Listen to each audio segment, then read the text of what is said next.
Welcome back to the Range Minded podcast, where we talk all things Second Amendment, whether it be just the guns and gear, all the cool stuff, things that you can hold. Maybe we're going to talk about what's going on with the culture in the gun community, or maybe we'll even dive into Washington and what is going on with those people up there and how they're dealing with your rights.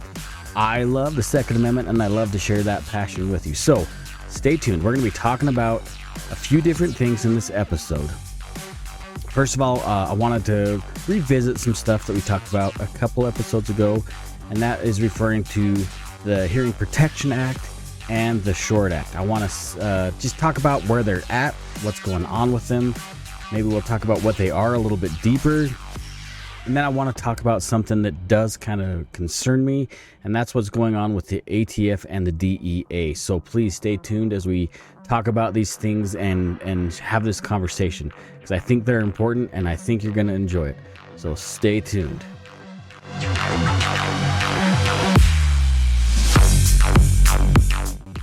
Before we dive into this episode too deeply, I just want to take a second to say thank you.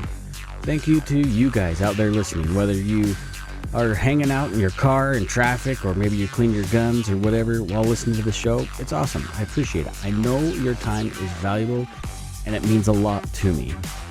But that being said, do me a favor. While you're just hanging out and listening to the show, why not drop a comment or share it with a buddy or whatever, right? Do all the YouTube and things, right? Like, share, comment, all that crap. That would be fantastic. It helps me out a bunch, and it actually leads me to my goal of 1,000. Oh man, my voice! 1,000 subscribers in the year 2025. So hopefully you can help me hit that goal. Also, if you spend any time on X like I do, way too much, you can always find me there almost any time of day on X at Range Minded. That's where you can find me. Anyways, let's jump into the show. Let's get this thing started, and hang on to your butts, because you might get a little frustrated with this one. I know we've talked about this before, but be patient. Be patient with me, because this is important information. Let's talk about the Hearing Protection Act, or HPA. I'll use either one of those names for this bill interchangeably. They're the same thing, obviously. Now, the Hearing Protection Act, the HPA, has been around for quite a while. Now, it made a comeback here in 2025 when Trump made one office, right? He made promises to us firearms owners that heavily voted for Trump this go around. And he, like I said, he made a promise that he would protect the Second Amendment and he would move towards a freer society, an easier way for us to exercise that right. With that, Representative Klein, and also Crapo, Mike Crapo from my state, Senator Crapo. They introduced this Hearing Protection Act in both the Senate and the House, which is fantastic. Now, on the House side, it made its way into the big, beautiful bill, right, that we hear too much about. Well, as it was introduced, let's put it this way, as it was introduced into the House, the Reconciliation and Ways and Means, right? They got a hold of this and they threw this out. But with your help and other firearms owners' help and a lot of pressure being put in, it was put back in this big blue bill, blue bills, anyways, this big beautiful bill in its fullness, right? And it passed the House very, very narrowly. I'm saying it's 215 votes to 214 votes. Very decisively, not even decisively, that's not the right word. It was a very close margin, obviously. So we need to understand that that's a big deal. Nonetheless, it did pass the House, and now it's being passed on to the Senate to do whatever they're going to do. It hasn't got as much positive attention in the Senate as it did in the House. So it's important for us as gun owners to keep that pressure on in the Senate. So if you know who your senator is, comment on their social media profiles. You get a hold of them in Washington. You call the switchboard and ask for your senator. It's actually quite easy. I've done it before. You call, you tell them what state you live in. And then the kind lady or gentleman there on the switchboard will direct you to wherever you need to go to talk to your representation. It is easy to do, and it's important to do. Also, I think we mentioned this last time we brought this up. It's important to be kind and courteous to those people. They're just staffers. You're not talking to your representation. You're talking to their staffers. Be kind, but be stern and let them know what you want. The Hearing Protection Act, if you don't know what it is for sure, maybe if this is the first time you've heard about it, what the HPA aims to do is to remove suppressors from the NFA. The NFA was created in 1934. It was a giant catch-all. It was designed to curb mob violence at the time. I think it was probably a little bit more than that. I think it was another way for them to maybe get folks on tax evasion as well, because it is a tax. The NFA is a tax. Anyway, the HPA is designed to remove suppressors from under the control of the NFA, meaning you could just go to your local gun shop, you could fill out the paperwork necessary, and once you get a clear on your background check, you can take the suppressor home. As it sits currently, the way purchasing a suppressor works, if you're unaware, it is pretty burdensome. You need to fill out what's called a Form 4. You fill out this Form 4. You have to be exact and precise in how it's filled out. It has to be perfectly filled out. You need to get passport photos. Not from your passport. You're not going to peel the passport picture out of you're not going to take that out. You're going to get new photos that are passport size. You also have to send fingerprints, and then you pay $200 as a fee, a tax, for the privilege of having a suppressor. Now, this is every time you purchase a suppressor. This isn't a one-time deal. Every time you buy a can, you have to fill out the exact same process, almost like they have no clue who you are. Photos, fingerprints, Form 4, fee, and weight. And the weight has been so sporadic over the years. Like, I remember when I first really got into the industry, as far as retail side, we're talking 9 months or so to get your approval for your suppressor and your tax stamp to come back. I have heard it as far as 16 or 18 months. It was something like that for the length of time. Recently, we've seen some of these wait times to come down drastically, and it's been a couple of days. But the Hearing Protection Act is definitely going to change that wait time. We're going to get into that a little bit later. The big question with the Hearing Protection Act is why? Why does it matter? Why do we need to worry about a bill to take the suppressors out of the control of the NFA? The biggest reason is your hearing. It is a health reason. In fact, we saw the ATF themselves reach out to Congress to request suppressors for the health and safety of their agents when training in an indoor range because guns are loud. Now, there's a drastic misconception, and I know many of you understand this, that suppressors don't make things absolutely quiet. It is not a silencer. It is a suppressor. Now, I know some of you autistic gun nerds out there are going to be like, well, it says in the patent silencer. I get it. But that's not what it does. It doesn't just make a gun magically silent. Hollywood has screwed the idea or the conception of how a suppressor works for years. That's not how it works. Now, firearms, they're going to be, at 140 decibels, 135 decibels. Some of them are extraordinarily loud. What a suppressor does or aims to do, a good quality suppressor, will bring those down to, I wouldn't say hearing safe, but dropping it down to 120, maybe 110 decibels, which is a drastic difference. I know it doesn't sound like much, but for you nerds out there, you think your PEL, permissible exposure limits, that I know what I'm talking about here. Those, if you're exposed too much for too long, you're going to lose your hearing and you don't get it back. It's not something that grows back. If you've ever shot without hearing protection, you know what I mean when I talk about the ringing in your ears. Imagine doing that more often. Yes, I know, you buy hearing protection. I recommend hearing protection every time you shoot, even with suppressors, by the way. But at least it brings it down to a level that's far less than 140 or 150 or 180 decibels, which you're probably not really going to get that high. Nonetheless, it's for your health and safety.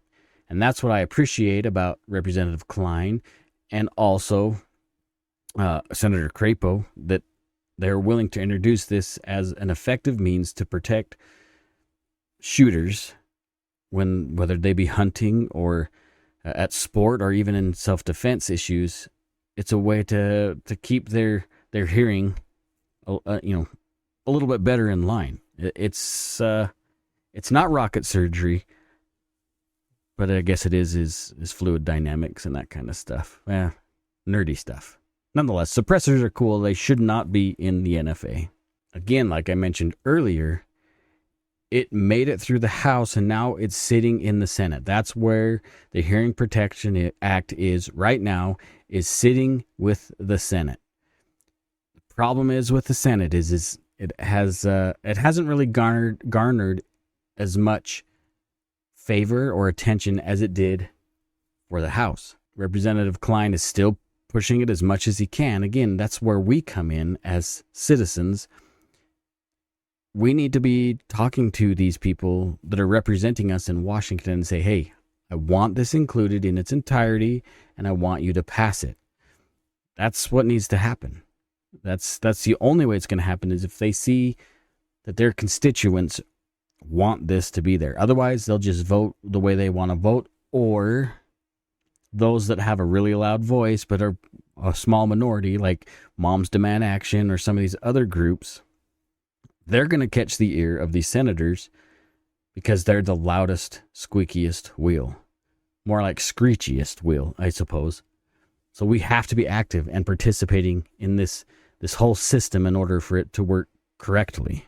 So get on the horn and let your senators know that you want this bill passed. You want this included in this big, beautiful bill.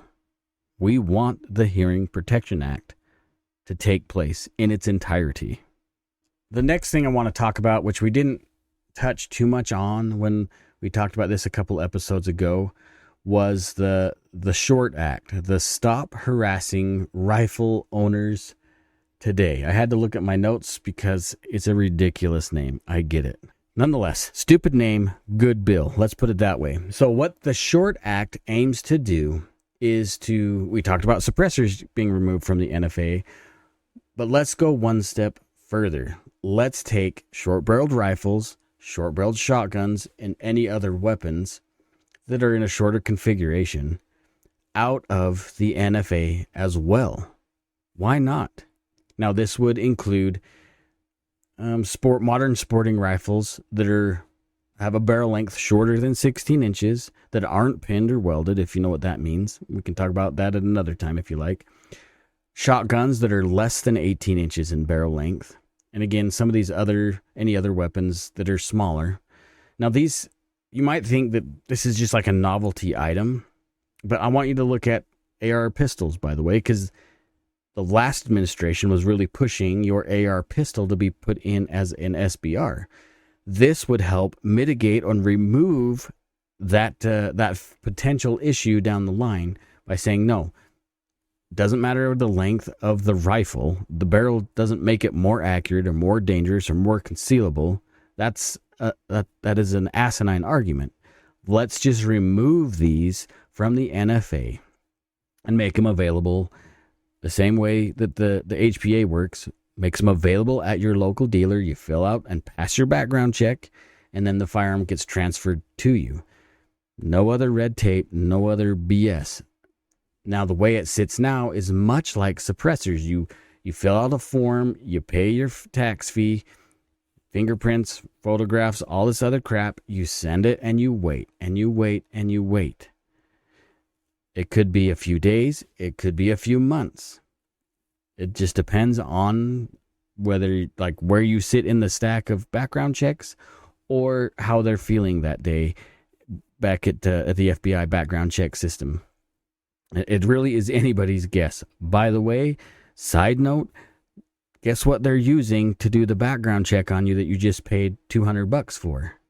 The same system that you use when you buy a firearm at your dealer. It's no different. other than you're just paying for them to make you wait for something that you should be able to purchase anywhere. It's kind of ridiculous, but that's what we have right now. That's what we're dealing with. Now, back to the Short Act. I don't want to just hit this and go. I want to talk about this a little bit more. It's important for us to push the Senate side on this. Now, the Senate has to take control of this. This is going to go through the reconciliation bill, and it's the only way to get the Short Act to take effect is through this reconciliation bill. Again, just like the HPA, we have to be contacting our senators and telling them what we want. We have to. That's what constituents are supposed to do. The Constitution, the preamble of the Constitution, right? We the people. It is up to us to tell our representation what we want, or they're just going to do whatever they feel, whatever the special interest is pushing them to do, whatever the screeching moms are telling them to do. If that's the only things they're hearing, they're going to think, well, that's really, I guess, what we have to do. Don't be apathetic and don't be lazy. Get on the phone, get on their social medias, write them a letter, something. But you can't just sit on this and wait. Like, this is actually getting to the point of urgency. You have to do this week. Get on the phone this week. Multiple times, whenever you're on X, you find your senator, you message them, you tag them in posts nonstop, every day as much as possible. Let them know how you feel. And if you want this to be passed, if you want the Short Act to remove these items out of the NFA and make them available to you at just a local gun store, you have to be proactive now. No more waiting. The time is now to make it happen. The reason why I express the urgency for now is it is not doing well. It is not really being receptive, or our representation are not receptive to the Short Act. That's why it's so urgent. Now, Representative Klein is doing his best to get it put in there, to keep it going, to keep the conversation happening, but it's not being received as well as it should be.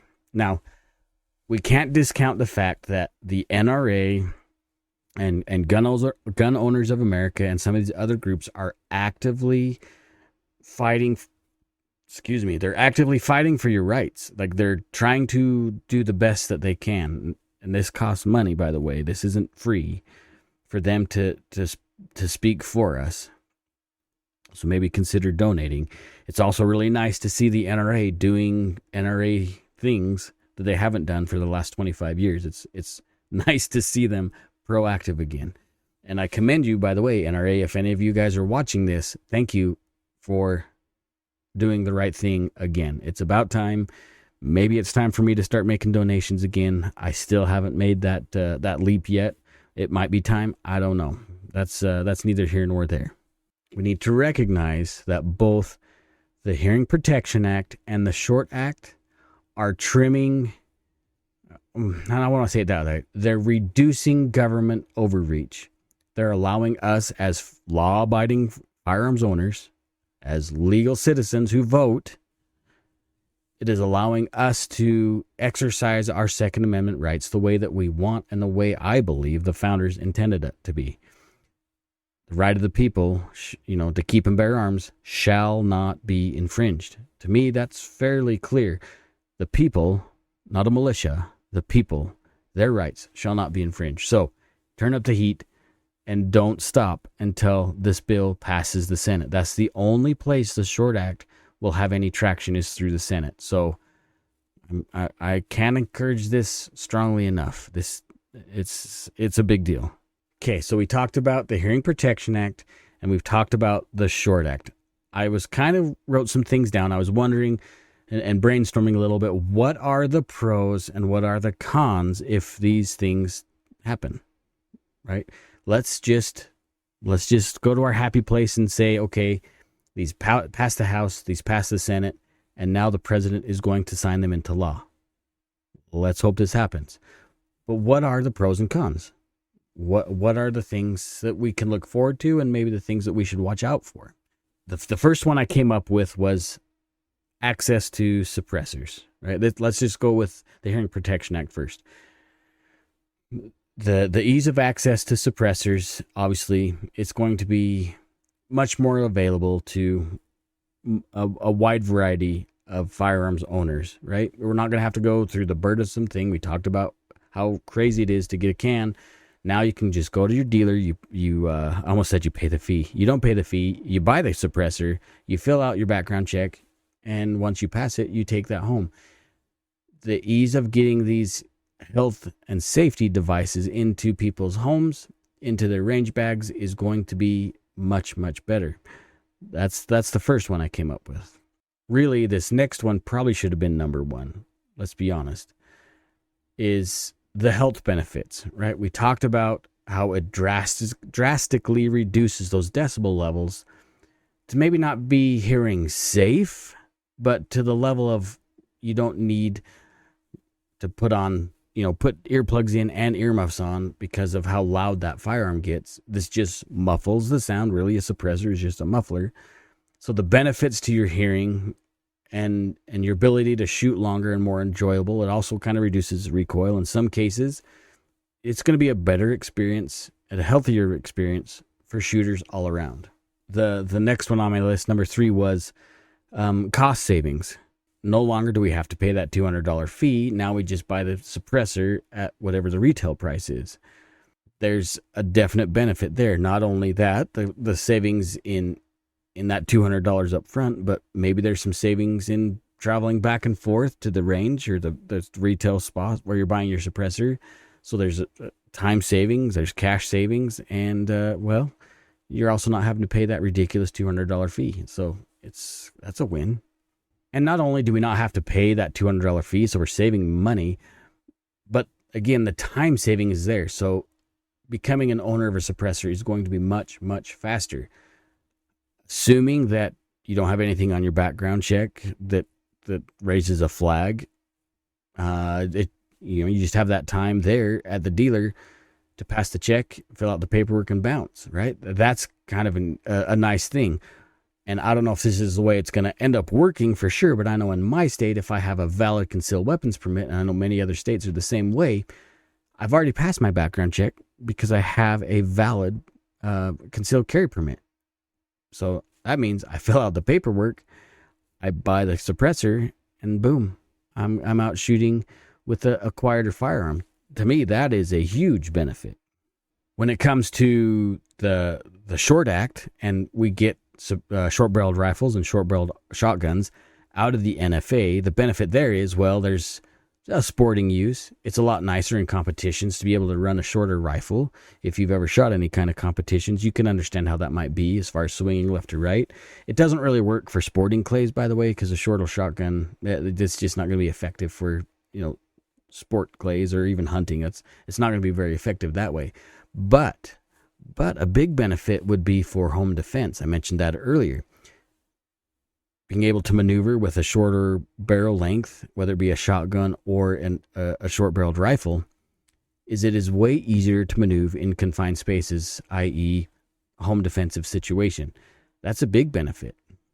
And with both suppressors and some of these other NFA items, like if the Short Act takes place, it's going to help with manufacturing. It's going to boost up some of our favorite manufacturers because demand is going to skyrocket. Now, I understand the way economics work. If there's a higher demand, then prices are going to go up. I get that. But if manufacturers see this and understand this and get ahead of this curve, there's going to be more stuff available, which in turn, or more manufacturers are going to come to the table. I guess there's the other thing, which will then increase the amount of things to purchase, which should bring prices down. That's yet to be determined. We don't know yet because we haven't lived there in this world yet. Mind you, the ability to purchase this kind of stuff without dealing with the NFA is almost 100 years old. We have this stuff has been controlled since 1934. This isn't a monumental thing. Another benefit would be compliance with the ATF altogether. If this stuff is taken out of the NFA, both suppressors and stuff in the Short Act, we don't have to worry about dealing with the heavy hand of the ATF. As it sits right now, if you're going to go anywhere with your suppressor, you have to have a copy of your paperwork on hand with you at all times because you don't know when you could get checked. I imagine it's the same with short-barreled rifles and short-barreled shotguns. Along with that, if you're going to travel to a different state, you have to notify law enforcement, which seems ridiculous to me, but they have to know if you're carrying a suppressor or an SBR or an SBS in their state. And think about this. Let's say I live in Idaho and I'm traveling to Texas. I have to notify every sheriff in every county that I'm going to be driving through that I'm going to take this stuff through their county. It can be ridiculous and a compliance nightmare. Another huge benefit with this, and we kind of alluded to this earlier, is having these things taken out of the naughty list, out of the NFA, could be a huge boost for, or at least leaning towards a cultural shift, meaning a view on what other people see or perceive as what happens with SBRs and suppressors, that kind of thing. Right now, obviously, when you watch a movie, it's either military or bad guys have this kind of stuff. Well, the more we get these things into law-abiding citizens, gun owners that are obedient to all the rules, and they're using these responsibly and safely, there could be a cultural shift on how these things are perceived and viewed. That could be in itself a big, big win because it's going to bring more people in to the 2A community, thus boosting up the family and helping to retain these rights further down the line for generations. And really the last big pro I can think of is it is a massive, massive win for the Second Amendment community. We have been fighting, now I don't mean we, like I haven't been in the trenches like some of you may have been, or, representatives and folks in Washington that have been working diligently for many, many years. This is a massive victory. And if we can get these bills to Trump's desk and he signs them, again, this is almost 100 years in the making. 100 years. 1934. Okay, so it's 90. We're 90 years, but close enough to 100 years. Generations. How about that? Generations have not enjoyed this part of a guaranteed right in that long. This is a huge, huge win. And that's why I feel also that it's so important that we get involved, because winning this is amazing. Plus, the liberals, just watching them melt down, that's kind of a win for the 2A community as well. So you can look at that on the backside of that. Now, you can't look at all these positives and not think that there might be some negatives to this. There could be. I'm not going to say there are, but there could be some drastic negative consequences for these things to pass.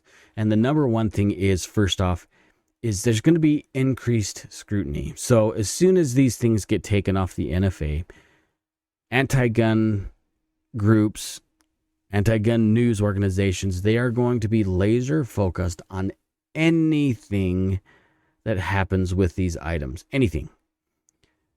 Let's say that there's a shooting. Now, we've had one shooting, as far as I understand, one shooting, a mass shooting or whatever you want to call it, where someone used a suppressor, which I don't know the details of that all the way. But if this happens, and let's just say some freakazoid gets a hold of an SBR that he steals a suppressor, and he goes on some kind of a shooting rampage, you know as well as I that these groups, these anti-gun groups, are going to cling to that and make it as big of a deal as possible, which it is bad, right? We don't like mass shootings. I don't like people getting murdered. I don't think you do either. But they're going to go overboard on this if something like this happens. And it's going to be even harder for us to retain the stuff that just took place as far as getting these back into our hands. We talked a little bit a second ago about how the market's going to change as far as, any of these items, suppressors and short-barreled items. There is going to be a negative for a while where it's probably going to be really hard to buy these things because they're going to get soaked up overnight. Like, it's going to happen. So my suggestion on this is go ahead and put a can on layaway. If that's something that you want to do, put a suppressor on layaway now. And maybe by the time this stuff passes, then you don't have to worry about it. And we'll see. I don't know. I don't know the best answer for this, but I do think it's important for us to be aware that supply and demand, basic economics, are going to be really frustrating if you're looking to buy any of these items in the near future. Hopefully. The other thing, which I don't hear a lot of people talking about, is pushback at the state level. There are lots of states already out there that don't allow you to have a suppressor, really don't like the idea of anything semi-automatic. It's getting worse and worse as, time goes on. We see Colorado and their craziness, Washington, Oregon, California. The players. They're all the same, and they all have the same ideas. So when it comes to this, at a federal level, that these states are going to fortify their anti-gun laws to the extreme. That's going to hurt all those gun owners that live in those states. And I know it's easy for us to say, well, just move to a free state. Well, that's kind of unfair. And as we pull back, if we do this, we're losing ground. We're losing representation in those states. So we want those folks to hold the line where they live. And they shouldn't have to deal with these draconian anti-gun laws in their states. It should be obvious that freedom is greater than safety. Think about that for a minute. Freedom is greater than safety. Now, the next downside, and this sucks, but it could be a reality. I don't know if this is going to actually happen, but some ranges, they're run by douchebags. Let's be honest. Let's be straight up. At least the range safety officers are complete a-holes. And we've all been to those ranges, whatever they may be, where the range guy is just an absolute dick. Now, he may not be complaining about the suppressor on your firearm, but he might have something to say about the short-barreled shotgun or short-barreled rifle that you're using. I can't tell you what the rules are, the SOPs are in every range in the United States, but I do know that there are ranges that are extremely outdated, and they need to refine their policies. But that's not up to me to decide. That's up to the range or their board to decide. So there could be some scrutiny, or not some scrutiny, but there could be some resistance in some ranges across the United States when this bill passes. Well, I guess we'll see. Here's the other thing we may not understand, and maybe some of us have thought about this before. The ATF could still, depending on what power they're given, and we're going to talk about this in a little bit more in a minute, the ATF could still do something with their rule-making authoritative powers, right? We don't like how the ATF interprets things and changes rules and then enforces them by law. Even though they don't have the ability to make laws, they have the ability to enforce rules whatever way they perceive, right? We don't know how this could influence how they want to make rules and enforce rules. That doesn't take away the teeth as small as they might have or big as they might have, I guess. It just changes how they make these rules and enforce them. So there could be some problems there that we're not really digging into yet. Again, we're going to talk about the ATF here in a minute, which scares me. So this one really, this could be a reality with the ATF changing and enforcing rules in a way that we're not really looking at yet. And we already alluded to this last one, but the anti-gun groups are going to go absolutely crazy with this. They're going to go nuts, and they're going to go full Karen, right? They're going to just protest as much as possible. Obviously, they're going to be in Washington making as much noise as they absolutely can. So we need to understand, and we need to make a plan on how we're going to combat that in a way that's a win for the firearms community. We need to at least recognize that they're going to be doing this stuff, which we already pretty well know that's going to happen. But now might be a really good time to contact your local gun rights groups, whatever ones are in your state, and develop a plan on how you can safely and peacefully demonstrate about pro 2A things. This might be an opportunity that we're not looking at, but there will be a massive amount of anti-gun rhetoric from every local and national anti-gun group. We already know that's going to happen. Even these ridiculous senators and some of these debates that have been going on, or representatives, I guess, they've been absolutely ridiculous, preposterous, completely lying about what a suppressor is. Like, it's ridiculous, and we know that they're happy to carry on that rhetoric outside of the halls of Congress. So just be ready for that. Another downside that I don't know a lot of people have talked about is on the local dealer side, the FFL side. There could be a transition period that we haven't even thought about yet, and maybe the federal government hasn't even thought about yet. How, your 07 license might need not to be an 07 anymore. So how do they make these changes happen? Is there going to be changes to the 4473, which the ATF has alluded to, that they're going to make some changes to the Form 4473? There could be a cost associated with this, whether it be at the shop level or the federal level, that we're not seeing or understanding yet. And ultimately, those costs always come down to the taxpayer, whether it be on the consumption side or just the taxing side. We don't know quite yet how that's going to be, but it's very possible that this transition could cost some serious money, and we just need to be ready for that as well. The other, and this is the last real negative, and this is something that we really need to listen to, so I hope you listen to me as I share this. Even though these bills are fantastic and they're great and they do a lot of stuff, there's a segment in the firearms community that doesn't think that this is drastic enough. And maybe I'm one of those. I don't know. Nonetheless, this could, seriously, in reality, listen to me here, this could cause a rift in the firearm community. Now, I know you might think, Steve, that makes no sense because we're removing things out of the grasp of the government. I agree. But why can't we go further, right? There's other things that we can do to make firearms ownership easier, safer, and more efficient for law-abiding citizens. Now, this argument hasn't really happened yet, but it could. It could happen. And we need to understand that and get ahead of it as a firearms community, as a firearms family, so we're not causing issues among ourselves. We are really, really good at fighting amongst ourselves.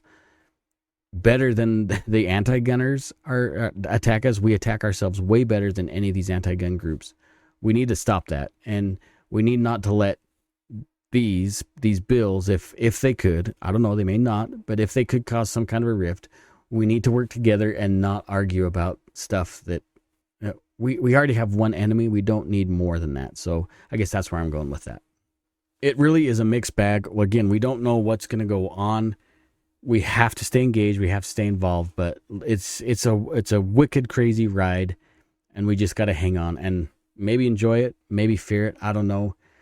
You tell me what you think. Are these going to be a good thing? Are these bills going to be a mediocre thing? Do they not go far enough? You tell me. Put that down in the comment. Let's have a conversation about this. I think it's important. Let's take a break real quick, and when we come back, I want to talk about something that is a bit concerning to me, and you need to know about it. What's happening? It's Steve with the Range Minded Podcast, and I'm here to share with you a goal that I have for 2025. Now, I've been doing the podcast now since 2018. That's a long time. But it's been kind of a lull as far as people actually subscribing to the show. So I set a goal for this year to hit 1,000 subscribers on each of my YouTube and my Rumble channel. Now, a lot of you people already follow me on Twitter or Instagram or Facebook or even TikTok. But very few of you guys actually follow me on where you can watch the show. So do me a favor. As soon as this video is over, jump over to the YouTube channel, jump over to the Rumble channel, and hit subscribe. That would mean the world to me. It may not be much to you, but it is a lot to me. Help me achieve my goal of 1,000 subs this year, and all your wildest dreams will come true. There might be some kind of a disclaimer after that, but you get the point. Anyways, thanks, guys. Take somebody shooting, and as always, stay range-minded. See ya. All right, let's talk about something that is deeply, deeply concerning to me and to some other folks. Now, recently, well, it's been a few days ago, I saw a post on X that is rather concerning. And I think you guys, if you haven't heard about this, you need to hear about this. And we need to be talking to the right people in Washington about this. So let me jump over on this screen. Hold on, let me flip it over here. Takes me a second. So this was part of GOA's. You can see up here GOA's post that they had regarding the ATF and a merger with the DEA. This is highly concerning. And this should be concerning to every one of you who are legal, law-abiding gun owners. Now, back originally, we'd heard that, well, the ATF is just going to dissolve altogether. There's going to be huge budget cuts, which already took place. Not enough. Let's cut it more. Let's just disband it altogether. Now, instead of Trump and those in power, like doing what we want them to do, they came up with this proposal. So they want to bleed the ATF and put it into the DEA, the Drug Enforcement Agency. Here's the downside, and you can see on this post that the GOA put up. It's going to increase the ATF's budget three times over, 300%. Okay? We don't want the ATF. We want the ATF gone. We don't want to fund it exponentially. The other thing is it's going to have 4 times the enforcement agents than what the ATF originally has. Now think about this. We're merging with the DEA. Think about what the DEA does. They have very skilled tactical teams that go all over the place. And now we're morphing them into the ATF to be door kickers as well. That should be concerning. The next thing is it increases the ATF agents, the employees, 10,000 by 10,000. We're adding 10,000 employees for that will do the task of the ATF. That's scary. Also, it reduces the accountability because what the DEA has been doing, it drops the accountability and the oversight of the agency. This will be one big super agency that does a lot of things, and that should be kind of scary to you guys if you haven't heard this yet. Now, as far as I can tell, there's no real bills proposing this or being talked about this for really happening. This isn't a new idea. This has been around before. This is just being recycled again. But it's concerning. This is a big deal. I don't know how supportive Trump is on this. I'm going to have to do a little bit deeper dive. But putting the two agencies together, we just talked about what it adds to each agency, and reducing the oversight, but increasing the budget, that could be devastating, right? That could be a huge deal. Let's talk about what the ATF does right now. So the ATF, the Bureau of Alcohol, Tobacco, Firearms, and Explosives, it's not really in the acronym, but anytime there's a major crime involving a firearm or a gun crime, any kind of crime involving a firearm, the ATF gets involved. It'll be a local field office in whatever state this has happened. They'll do the investigation, right? Now, if it's a bigger case, then it might not be a field office, but it might be a regional office that gets involved. They really deal with, like their name's sake, alcohol. So the sale and transfer of alcohol, whether it be illegal, think of moonshiners, right? The ATF's in charge of that. Tobacco, same thing. Cigars that come across the out of Cuba or whatever, that's their deal, or come across the border in Mexico. They're in charge of taking care of that.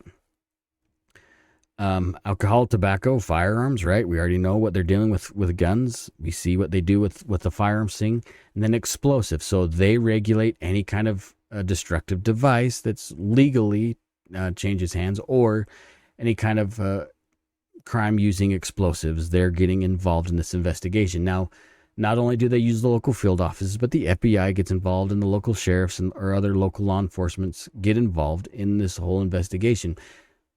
They do a lot. I get that. But there's a lot of things, and we talked about this in the previous episode. There's a lot of things that the ATF could do or could be replaced with. Let's have a better way to put it. They could be replaced with a lot of these local agencies, and the ATF could just be dissolved. But when we talk about the DEA, the Drug Enforcement Agency, these guys are a little bit more hardcore. Think of, what was that? I can't remember the name of the movie now, where they go down to Mexico, they find the tunnels, right? Sicario, right? These are DEA guys, right? They're doing a lot of stuff over the borders, like they're the big kids in the block. They have a lot more freedom to do things. Now, when you combine that with the ATF, this doesn't scoop up just the drugs anymore. This now involves anything with firearms. So any small crime or perceived crime, the DEA will get involved, and they have a tendency to be pretty aggressive. I know when we think of ATF, we also look at Ruby Ridge and Waco and Melanowski, right? They don't have a very good track record with being polite. But when we mix it with another agency, that could potentially ramp up dynamic entries, I guess that's a way I could put it, into people's lives that could be really not good at all. And this should be concerning to every one of us. We want the ATF dissolved. We want it abolished. We don't want it to grow into this giant, super door-kicking agency that has little oversight and a big budget. That's not a good way to go. Now, mind you, there could be some benefits to this. I know, I still don't think it's a benefit, but perceived benefits. It could streamline how the ATF investigates and executes their rules, right? There could be a streamlining process there. But again, the downside is, I think, much greater than the positives with this whole thing, is it just creates this giant bureaucracy that has the ability to be violent. And I don't like that. I don't like that at all. And it scares me a lot. I think you should keep an eye on whatever's happening with this merger. If it happens, I'm going to keep a close eye on it as well. I think it's important that we make our voices heard on this as well. This should not happen. This is dangerous, and it could lead to things that are really unpleasant for the firearms community or the Second Amendment altogether. We live in a friendly regime right now. Just think of the amount of power wielded when it's somebody that's anti-gun, anti-freedom, that ignores the Constitution altogether. It's dangerous, and it's not something that we should even be toying with. And if President Trump has any kind of wisdom on this, I hope he just kicks it out right away. But I have my doubts. We've covered a lot. We've kind of touched on some big topics, whether it be the Hearing Protection Act or the Short Act or this merger with the ATF. I can't stress this enough. Be involved with those who represent you and make your voices heard. That's the biggest tool you have in your quiver. I guess arrow you have in your quiver. You get what I'm trying to say. Stay involved. Be involved. Though the HPA has a pretty good chance of making it through the Senate, the Short Act, maybe not so much, but we'll keep an eye on it. We can have keep the faith, I guess, is the best way to put it. Don't give up on either of these bills. They have a pretty good chance of changing gun ownership for a very long time. Let's hope and pray that happens. And with this whole ATF-DEA merger, this could be a double-edged sword. I lean on the side of it not being a good idea, but I could be wrong. Maybe there's something that they see in Washington that could be better for the citizens. But let's be right honest, Washington doesn't do anything that really helps us. They just continue to pass laws and make more restrictions for us. We want to be free, and at least I want to be free. Maybe you like the way the boot tastes, but I don't. I like to be a free man in a free country. We'll see how this goes. regardless of how things go with these bills and this merger, make sure you're supporting your local gun shops. These are usually mom and pop stores. Maybe they have one or two stores. Maybe it is a franchise, but it's important that you're supporting the shops in your community, whether you're buying ammo or firearms or hopefully suppressors and SBRs. It's important to let your dollar speak there too. I've run gun stores. I've run ranges. I know what it's like to have really slim days and have really good days. We want these shops to continue. We want our freedom to continue. And the only way to make that happen is if we really support them as much as possible. Anyway, that's it. I hope you enjoyed the show. Again, don't forget to find me on X at RangeMinded. I'm there way too often. And again, like, share, comment, do all that stuff that everybody else that's really cool says at the end and the beginning of their videos. I do have a goal to hit 1,000 subs, whether it be on YouTube or Rumble. Let's make that happen. Help me make it happen. It'd be much appreciated. Also, you can always find me on the website, rangemindedpodcast.com. And while you're there, maybe buy a patch or two. It's always a good time. More patches to come, by the way. More patterns to come. But they come when they come. Shouldn't say it like that. But I hope you got what I'm saying. I'm not going to edit that out. I'm going to leave it in there. You guys be safe. You guys have fun. Take somebody shooting. And please, as always, stay range-minded. See you guys.